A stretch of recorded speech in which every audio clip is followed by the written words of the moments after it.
आता महेशने बोलताना सांगितलं, त्याला काय वाईट वाटलं माझं नाव घ्यायला मला माहिती नाही, परंतु अख्ख्या पिंपरी चिंचवडला माहिती आहे. 92 मी तुमचा खासदार झालो. 92 ते 2017 कुणी पिंपरी चिंचवड सुधारवलं? 25 वर्ष झाली. प्रत्येक गोष्ट मी तिथं लक्ष देऊन करत असतो. आणि या इमारती आहे, अधिकाऱ्यांना विचारा, कितीदा बसत असतो, कितीदा चर्चा करत असतो, मार्ग काढत असतो. शेवटी आपण युतीमध्ये ज्याने चांगलं केलं त्याला चांगलं म्हणायला शिका. एवढं काही कंजूसपणा दाखवू नका. मी तरी दिलदार आहे, ज्याने केलंय त्याला मी त्याचं क्रेडिट देत असतो. आयुक्तालय मला वाटतं 15 ऑगस्ट 2018 मुख्यमंत्री त्यावेळेस होते, त्यांनी केलं. आणि आयुक्तालयाची बिल्डिंग आता त्या ठिकाणी होते. त्या बिल्डिंगला शोभे कितीदा बसलो आपण, कितीदा प्रयत्न केला.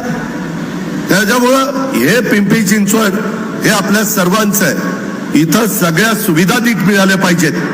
इथं कुठल्याही गोष्टी त्या ठिकाणी चुकीच्या होत्या कामा नये.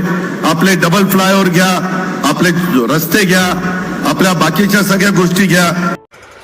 नवीन घडामोडी पाहण्यासाठी आजच आम्ही मुंबईकर 24 तासला लाईक करा, सबस्क्राईब करा आणि अपडेट रहा.